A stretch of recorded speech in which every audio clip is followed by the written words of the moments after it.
Who gave you the audacity to talk to us? Look at you, just a poor mechanic. You probably struggle to afford 3 square meals a day, yet you dare approach us? Do we look like desperate, hungry girls to you? Know your place. You don't have to treat people this way or slap someone just because he's a mechanic or poor. Like and subscribe.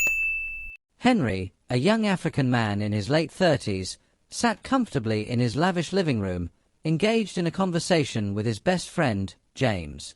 The room exuded elegance, with plush furniture, an extravagant chandelier hanging from the ceiling, and expensive paintings adorning the walls.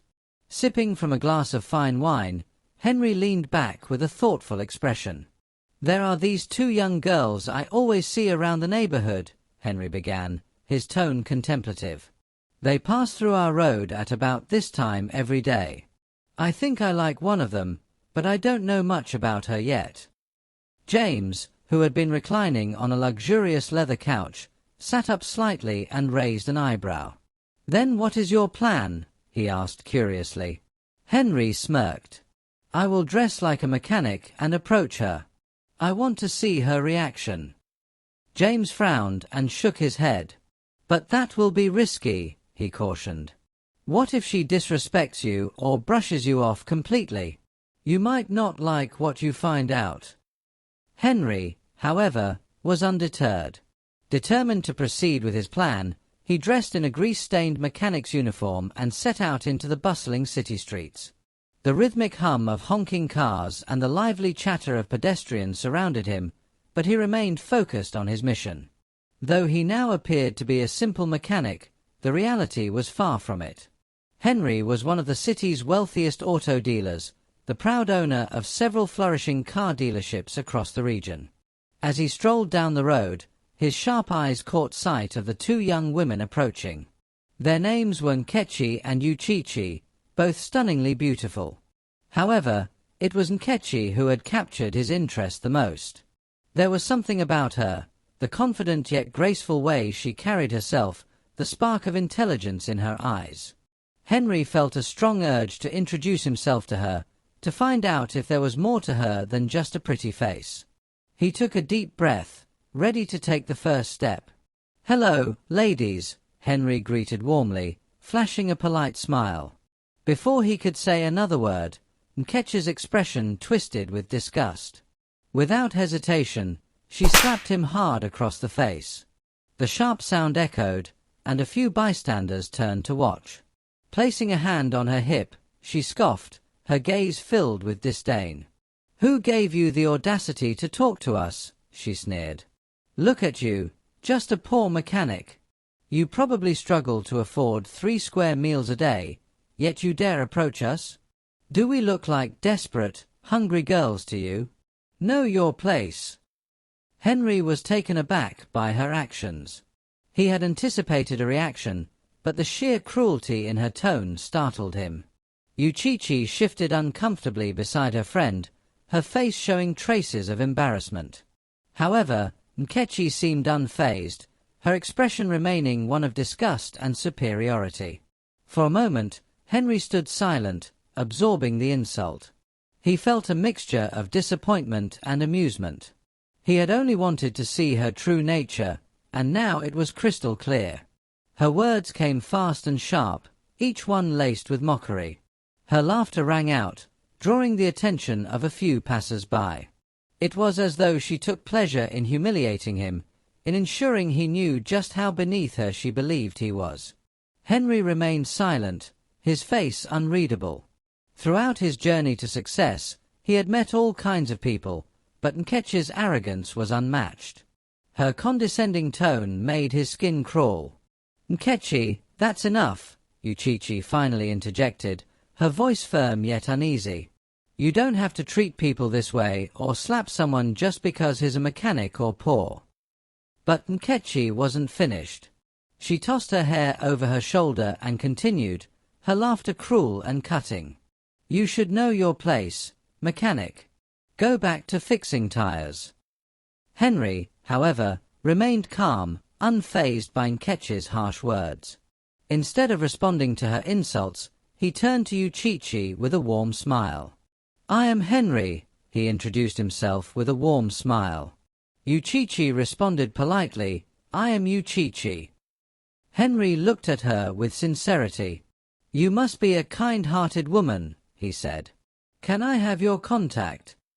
Yuchichi hesitated for a moment, studying his face. There was something about him, his calm demeanor, his confidence despite Nkechi's insults, that intrigued her. He didn't seem like an ordinary mechanic. Finally, she smiled and nodded. "Sure," she said, taking out her phone. They exchanged numbers, and as she looked up, she saw the gratitude in Henry's eyes. Nkechi gasped, her eyes widening in disbelief. She folded her arms and scoffed, glaring at Yuchichi. "Why would you give your number to this mechanic?" she spat, rolling her eyes. "What can a man like him possibly offer you? He probably doesn't even have enough money for a proper date." Yuchichi sighed, finally seeing her friend's arrogance for what it was. She had always known Nkechi to be materialistic, but this moment made it clearer than ever. Without responding, she slipped her phone back into her purse and gave Henry a polite nod before turning to leave.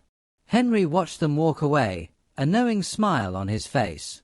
Life had a way of revealing the truth at the right time. A few days later, Nkechi sat in the living room, lazily flipping through a fashion magazine.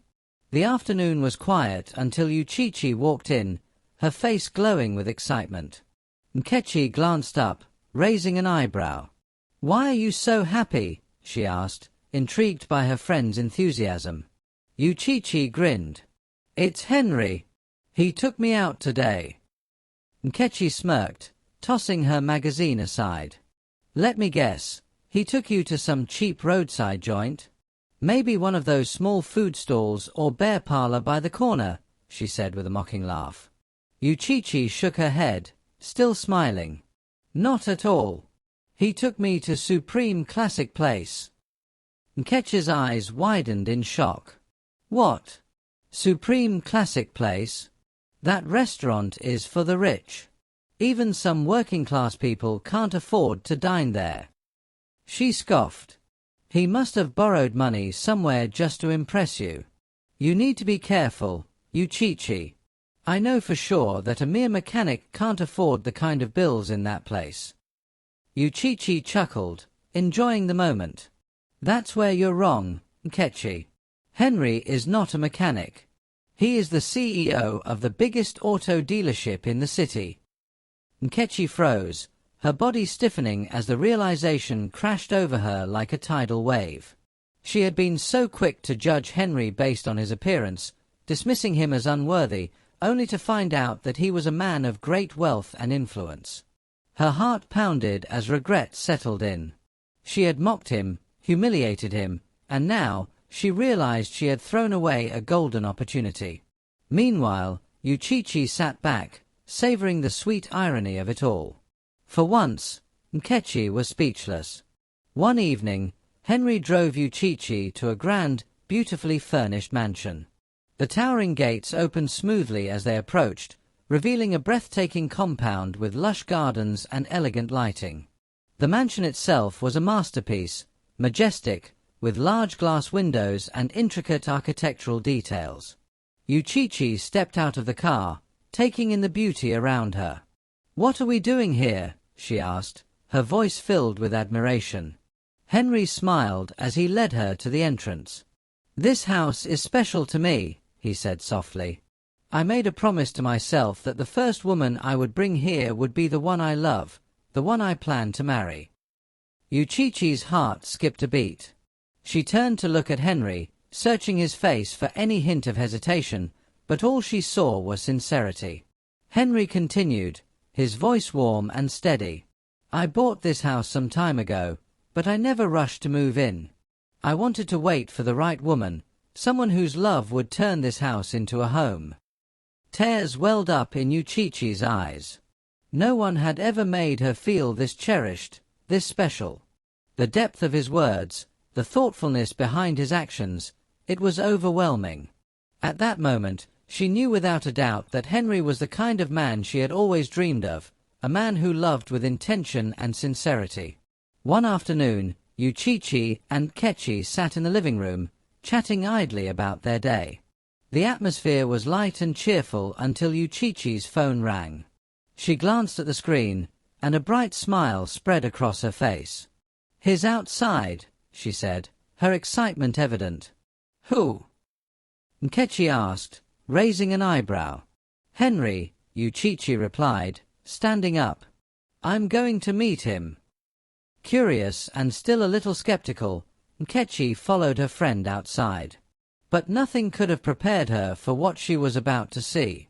There, right in front of them, stood Henry. But he wasn't just standing, he was down on one knee, holding out a small velvet box. Inside was a dazzling diamond ring, catching the sunlight and sparkling brilliantly. "Uchichi," Henry said, his voice filled with warmth and love, "will you marry me?" Uchichi gasped, her hands flying to her mouth. Tears welled up in her eyes, but this time they were tears of joy. Without hesitation, she exclaimed, "Yes." As Henry slipped the ring onto her finger, she could hardly contain her happiness. But there was more. With a loving smile, Henry handed her a car key. "This is for you," he said, gesturing toward a sleek, brand-new luxury car parked beside them. Uchichi's emotions overwhelmed her. She looked at Henry, unable to believe how blessed she was. But as Uchichi celebrated, Nkechi stood frozen in place. Tears streamed down her face, not tears of happiness, but of bitter regret. She had lost a great man, not because she wasn't beautiful or intelligent, but because of her arrogance and poor character.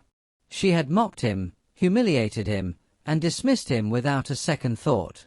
And now, she could only watch as Uchichi received everything she had once dreamed of. Regret filled her heart, but it was too late. Henry had already made his choice. Moral of the story: never judge people based on their appearance. You never know who they truly are. Treat everyone with respect. Arrogance and pride can cost you great opportunities. Character matters more than status. Uchichi's humility and kindness won her Henry's love, while Nkechi's arrogance made her lose out. Opportunities often come disguised. What you reject today may be what you regret tomorrow. Success is not always loud. The truly wealthy don't always look the part, but their actions speak louder than their appearance. Like and subscribe.